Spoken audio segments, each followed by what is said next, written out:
Bonjour à tous. Alors je me sens libre, hein. Vous l'avez compris depuis hier, EGL, c'est pas fini en fait. C'est en stand-by. J'attends que le peuple mûrisse. C'est extraordinaire, mais c'est vraiment la vérité, quoi. J'attends que le peuple mûrisse. Là, j'étais vraiment trop en avance. Les gens n'ont pas compris qu'il fallait que eux-mêmes construisent leur libération, que ça ne tombera pas du ciel. Donc évidemment, un fou qui leur dit ça depuis 4 ans, il dit non, mais mais non, on fait confiance au système, on fait confiance aux politiciens, on fait confiance à toutes les starlettes que le système nous a construites. Bon, donc on va attendre, on va passer à autre chose. Alors aujourd'hui, puisque vous le savez, j'aime parler, et je n'ai plus de panneaux, vous avez vu? J'ai plus de panneaux derrière moi. Je suis un homme encore plus libre que ce que j'étais. Donc vous avez compris, je vais vous en mettre plein la gueule, pour montrer encore les incohérences. Alors aujourd'hui, je voudrais faire une petite capsule, hein, comme disent les youtubeurs, une petite capsule sur 3 sujets, globalement. Les idéologies, le pas d'amalgame, ou les amalgames si vous voulez, et le deux poids deux mesures. C'est très large hein, comme sujet, vous l'avez compris. Alors de par mon expérience de demi-juif, qui me suis levé quasiment tout seul, hein, contre toutes ces faunes qui traînent sur les réseaux d'antisémites, mais horribles. Alors ils sont toujours sous pseudo évidemment, ils n'assument même pas parce qu'ils ont peur de la loi Guesso. Je sais pas, bon bref, ils se prennent tous pour des stars. La loi Guesso ne fait pas beaucoup de dégâts, hein. Je suis contre cette loi entre parenthèses, mais elle ne fait pas beaucoup de dégâts non plus. Hein. Ou alors ils ont peur de la LDJ, des brigades de juifs qui massacrent tout le monde tous les jours, ah, c'est connu. Des racailles, les racailles juifs qui lynchent dès que quelqu'un dit du mal des juifs. Et donc j'ai pu observer cette espèce, alors bien sûr ces faunes sont moitié musulmans et moitié chrétiens. Ou pas chrétiens, mais en tout cas français de souche, bon. En fait, ce sont un petit peu tous les complexés, les paranoïaques, qui laissent finalement islamiser leur pays, mais comme ils ont peur de lutter contre ça, bah, ils vont chercher des responsables loin, en Khazari, en Sionistan, enfin chez les Juifs, ou même peut-être chez Moïse. Parce que vous comprenez, ils peuvent pas dire, ouais, non, l'islam, ok, non, mais non, mais en fait, c'est pas vous. Voilà, c'est pour ça. Ils peuvent pas dire, on est lâche. Donc ils vont dire, non, non, on vous combat pas vous parce que c'est pas vous. Vous, on fait pas d'amalgame, bon, ça va, quoi. Non, non, on a compris, vous êtes manipulés. Ben ouais, vous êtes 14 millions en France, manipulés par Bernard-Henri Lévy. Enfin, c'est extraordinaire. Ou par le Mossad. Donc ils se disent, ben non, non, vous êtes nos potes, on va s'occuper des Juifs. Alors, ces gens-là font des amalgames extraordinaires qu'ils réservent aux Juifs. J'en ai déjà parlé souvent dans ce monde, ou en tout cas en France, mais c'est vraiment très présent en France. Alors je ne sais pas si c'est le taux de lâcheté, le taux de collaborationnisme, le taux de complexe, le taux de... Enfin je sais pas, en tout cas il y a un taux de glycérine, non, aucun rapport. Non, non, il y a un vrai truc en France, quoi. En Espagne, moi je sais que je parle avec beaucoup de gens en Espagne, il n'y a pas cette phobie, cette fixation, cette fixette sur les Juifs, bon, ou les Khazars, etc. Donc ces gens-là, il suffit qu'un juif dise une saloperie, alors que ce juif soit rabbin, hein, il y a 3-4 rabbins qui tournent, enfin c'est la même interview qui tourne depuis 20 ans, non, j'exagère, depuis 10 ans. Rav Shaya, je sais pas quoi, Rav je sais pas qui. Il y a 3 rabbins qui ont dit face cam sur les ordres du Mossad. Ils ont donné tout le plan. Ils ont dit les gars, en fait, on fait tout pour que les musulmans tuent les chrétiens et après, eh ben, voilà, il restera que des juifs sur terre. Il faut voir le plan comme il est intelligent. Il restera donc 7 millions de juifs qui vont peupler et faire tourner la planète. Bon, non, mais là je rigole un peu, mais c'est hallucinant. Donc ces gens-là prennent ce que disent donc ces rabbins, prennent les déclarations des fois complètement hallucinantes de Jacques Attali, prennent BHL, enfin bref, ils prennent, on va dire une vingtaine de juifs. Et ce que disent ces juifs, c'est forcément le plan des juifs du monde entier, depuis Moïse. Et donc là, ça s'appelle un amalgame. Donc alors après, bien sûr, ils se déchaînent, hein, ils jouissent comme ça, je crois, ces gens sur les réseaux, à insulter n'importe qui porte un nom juif, comme moi par exemple, mais toujours caché. Vous comprenez, ils ne viennent pas en face. Hein, bon. Donc ça s'appelle un amalgame. Mais pourquoi pas? Après tout, la faiblesse de l'homme souvent fait des amalgames, c'est plus simple à comprendre. Hein. Il faut leur dire que les juifs sont des surhommes, les juifs sont des extraterrestres, on peut le dire, et à 7 millions, ou non, pardon, 7 millions en Israël, mais 17 millions ou 15 millions dans le monde, comme ils sont très puissants, ils sont partout au top, à la direction, ils dirigent le monde. Bon, ok, d'accord, ça peut s'entendre, c'est donc des martiens. Donc, ça c'est vrai. Mais le problème c'est qu'en face, sur quoi ils justifient leur fixette? Eh bien, ils ont 2 moteurs. Et 2 moteurs contradictoires, mais ils ne s'en rendent pas compte, parce qu'ils veulent croire. Ils n'ont pas d'autre choix que de croire qu'on leur a trouvé leur ennemi et leur coupable et qu'ils peuvent se déchaîner dessus. Sinon, ils sont malheureux, ces gens-là. Sur qui ils vont taper? Les Arabes, ils ont peur. L'islam au sens large, ils meurent de peur encore plus. Parce qu'il y a des menaces, hein, il y a des décapitations, etc., égorgements, agressions dans la rue, etc. Là, les Juifs, c'est bon, c'est sans danger. Alors, il y a d'une part le judaïsme, donc on va dire le judaïsme profond. Alors eux, ils rajoutent un peu de dose de talmudisme, etc. Et donc, ils vont nous chercher des références dans la Bible, où un tel, il a dit ça, donc en fait, c'était pour ça, etc. Donc, ça veut dire que tous les gens contemporains d'aujourd'hui, s'il suffit qu'ils aient un patronyme juif, qu'ils soient vaguement juifs, en tout cas de nom, même s'ils n'ont pas la synagogue, même s'ils connaissent ni la Torah, ni rien, non, ils sont dans le plan aussi, hein, toutes les élites là. Et puis en même temps, ils parlent aussi du sionisme. Le sionisme qui, d'un côté, tout le monde, enfin, ceux qui sont un petit peu équipés en QI et en neurones, savent que le sionisme est une réaction politique de la part des juifs ou de certains intellectuels juifs qui ont dit à un moment donné, au bout de 2000 ans, j'exagère, de martyrs, etc., ils ont dit, bon, on va quand même récupérer notre bout de terre. Bon. Donc c'était un acte politique. Mais, comme ça collait pas, c'était ou politique ou religieux, ils ont dit, bah tiens, on va rajouter dans le sionisme un petit peu de satanisme, un petit peu de messianisme, un petit peu de tous les ismes, comme ça fera une belle grosse salade qui sera digeste, et que les gens, les abrutis dont j'ai parlé au début, pourront avaler, digérer, sans se poser de questions. Parce que surtout, attention, ne faites pas poser des questions à ces gens-là. Si vous leur faites se poser des questions sur leur propre bêtise, bah, ils vous insultent, ils vous bloquent, parce que ça fait un bug, quoi. Alors, le problème donc c'est l'amalgame qui n'est pas fait, bien entendu, avec les chrétiens. Personne ne se dit que dans les 10 plus grands milliardaires du monde, je crois qu'il y a 7 ou 8 chrétiens. Hein, personne ne se le dit. Mais non, parce que là, on ne va pas dire les chrétiens sont riches. Mais non, ça ne marche pas, là. Et pareil, souvent la pédophilie est associée au judaïsme, c'est extraordinaire. On prend des petits passages, je sais pas, moi, j'y connais rien, mais sortis du Talmud, et on dit, ah ben voilà, comme Bendit, juif, pédophilie, quoi. C'est facile, quoi. Mais on ne va pas dire, les prêtres catholiques, tous les scandales qu'il y a eu, sans parler de tout ce qui a été caché, on va pas dire la pédophilie, c'est chrétien. On va pas dire Émile Louis, Marc Dutroux, je sais pas, il y en a plein, Fourniret, c'est chrétien, non. C'est réservé l'amalgame aux juifs. Alors pareil pour l'islam. L'islam c'est extraordinaire, je viens de voir une vidéo d'un type qui parle bien d'ailleurs, je sais pas comment il s'appelle, je vous mettrai la vidéo en dessous, c'est intéressant en plus. Et donc le discours c'est de dire quoi? Il défendait l'imam Iqiyoussen. En disant qu'après tout, Iqiyoussen, c'est encore une manipulation, qu'il a rien fait, que c'est un très bon musulman, et en fait, ce qui dérange, d'après ce mec-là, ce qui dérange, c'est que Iqiyoussen, il parle bien. Bon, c'est vrai qu'il parle mieux que Chalgoumi, parce qu'il fait une comparaison, c'est vrai, bon. Mais est-ce que quand on parle bien, on est donc autorisé à fabriquer des détraqués, des déséquilibrés? Est-ce que quand on parle bien, on est autorisé à faire des imams où on salit les juifs, où on salit les femmes, où on salit la France, la République, l'égalité des sexes et tout ce qu'on veut? C'est ça la question. Il suffit de parler bien alors. Donc je lui posais la question à ce monsieur, que pense-t-il de Ramadan? Est-ce que Tariq Ramadan, de par sa morale, sa vie, son œuvre, peut être un bon représentant des musulmans? Parce que ce monsieur, il cherchait un représentant des musulmans. Alors si il désire avoir un représentant des musulmans qui prône, enfin voilà tout ce que j'ai dit avant, je sais pas, moi je trouve ça bizarre. Et il dit bien sûr, le discours de ce genre de personnes, beaucoup, hein, c'est toujours dit, oui, de toute façon, le problème c'est pas les musulmans, ils sont manipulés, ils sont instrumentalisés, regardez, il y a le... Alors il nous sort plein de trucs, d'autres problèmes, parce qu'il n'y en a pas qu'un de problème en France, hein, je crois qu'il y en a partout des problèmes. Il nous sort 2-3 problèmes, on dit, oui, regardez, pendant qu'on parle des musulmans, on parle pas de ça. Mais c'est absurde de dire ça.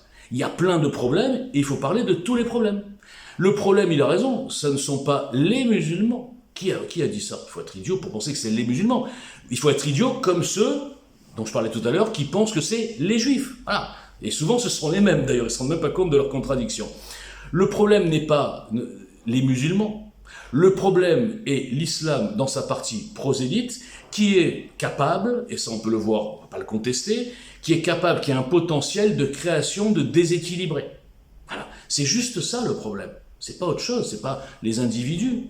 Moi, depuis longtemps, je mets en évidence des choses qui sont flagrantes, qui ne visent pas les individus musulmans, ma femme est musulmane, je suis quand même complètement taré, qui visent simplement le fait qu'on laisse dans ce pays une partie d'un islam radical qui fabrique, je répète, des déséquilibrés, qu'on ne trouve pas dans la religion juive et qu'on ne trouve plus dans la religion catholique ou chrétienne. C'est tout. Il est là le problème. Donc si l'islam est tellement intangible qu'il ne faut rien toucher et que l'islam doit s'imposer partout avec les mêmes codes et imposer à tout le monde, même dans des terres qui ne sont pas du tout musulmanes, je parle de la France qui est quand même chrétienne, il ne faut pas l'oublier, leur code, et que si on dit, écoutez, là vous allez un petit peu trop loin, hein, burkini, le voile, le machin et tout, ça suffit, quoi, ça va. L'islam est invité en France, est présent en France depuis moins de 100 ans, il faut quand même le rappeler. Alors évidemment qu'il y a beaucoup, enfin, c'est moins de 100 ans, donc il faut un peu respecter le pays. Je ne crois pas que s'il y a une communauté, imaginons juive, qui débarque dans n'importe quel pays musulman, je ne pense pas qu'au bout moins de 100 ans, ils imposent leur code, et que si les musulmans, bien sûr, refusent et les envoient balader, ils diront « ouais, vous êtes racistes », ils diront « bon, ben, on comprend, c'est leur pays, c'est leur code, etc. » Donc le problème, il n'est pas chez les individus, il est dans cette partie de l'islam. Exemple, plusieurs exemples. Remarquez quand même qu'il y a une connexion extraordinaire entre les délinquants de droit commun, hein, que ce soit les voleurs, les braqueurs, les dealers, etc., et ceux qu'on retrouve dans l'islamisme radical. Est-ce que c'est un hasard? Est-ce que c'est un hasard si dans les prisons, c'est là que se développe souvent l'islam radical?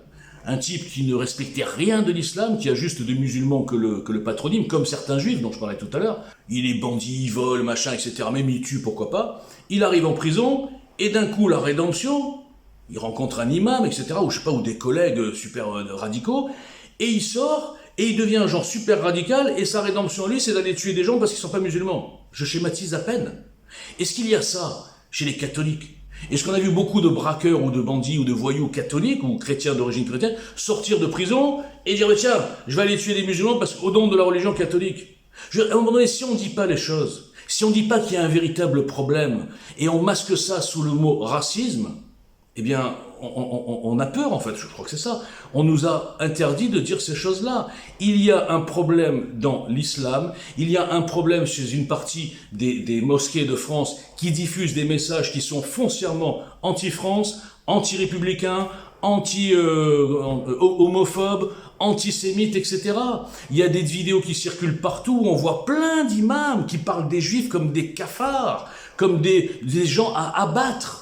Mais ça tourne partout. Et là, personne ne fait l'amalgame en disant, bah regardez, les musulmans. Et là, je reviens sur le sujet, parce que les gens ont peur. Et on est toujours sur ce truc-là. C'est qu'on peut dire les juifs sans aucun danger en France, 350 000 juifs, et puis ils sont pas dans les prisons, et c'est pas forcément des voyous, en tout cas, des fois c'est des voyous financiers quand même. C'est pas mieux, hein, c'est pas mieux. Mais bon, voilà. Mais c'est pas des gens dangereux qui menacent, il n'y a pas le nombre, il n'y a pas la mentalité, il n'y a pas la violence, alors que les musulmans, bah, on prend des risques. Même moi, à mon petit niveau, des fois je dis des trucs qui sont volontairement déformés pour lancer une fatwa sur moi. J'étais chez Abdel Zahiri, je parlais du sionisme, etc. Le mec, il me coupe le micro et il dit devant ses 3000 fans déchaînés, regardez, il tuerait des musulmans, Walter c'est Daesh. L'air de dire, allez l'égorger, quoi.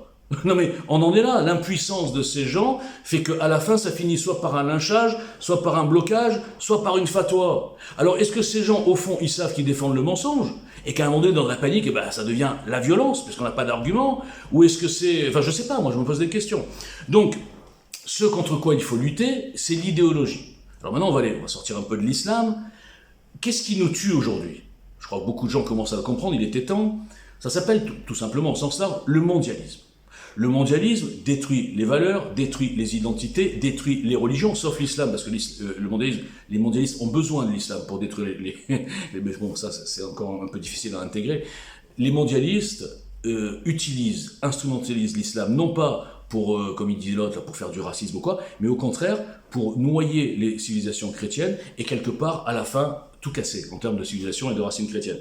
Donc, le mondialisme, qu'est-ce qu'il fait ? Il va peu à peu nous rendre des esclaves, on le voit, sous surveillance, bientôt le crédit social, ça passe par de la corruption, ça passe par de l'entre-soi, ça passe par des réunions de gens qui sont complètement psychopathes, surpuissants, qui sont bien au-delà des chefs d'État, d'ailleurs c'est eux qui les placent, et ça c'est une idéologie qui est à la fois un peu délirante quand même, hein, transhumaniste, etc., mais dont la base est la cupidité, la perversité et le goût du pouvoir, d'une bande très large d'individus, de toute religion, d'origine religieuse, de tout sexe, je sais pas, mais il y a quand même beaucoup plus d'hommes. Donc il n'y a aucune action messianique, aucune action religieuse là-dedans. Le but de ces gens-là, c'est pas « Ah, on fait tout ça pourquoi ? Pour avoir le gouvernement mondial à Jérusalem. » Vous imaginez ces gens qui vont gouverner à Jérusalem, une ville qui est assez dangereuse quand même quand on réfléchit 2 minutes. Quel intérêt auraient ces gens à aller faire un gouvernement mondial avec comme capitale Jérusalem ? Peut-être un des endroits les plus dangereux du monde. Il faut quand même être idiot. Et je vais aller plus loin. Quel intérêt auraient ces gens qui sont à 99%, je parle de la masse, en parlant des corrompus, etc. Je mets dedans des Véran, oui, je mets Véran au passage. Des corrompus, même d'en bas. Quel est l'intérêt de ces gens qui sont à 99 non-juifs, et même souvent ils ont des non-juifs, mais ils en ont rien à foutre de la religion, d'aller se mettre, et l'intérêt même d'Israël, d'avoir ce gouvernement mondial à Jérusalem? Aucun.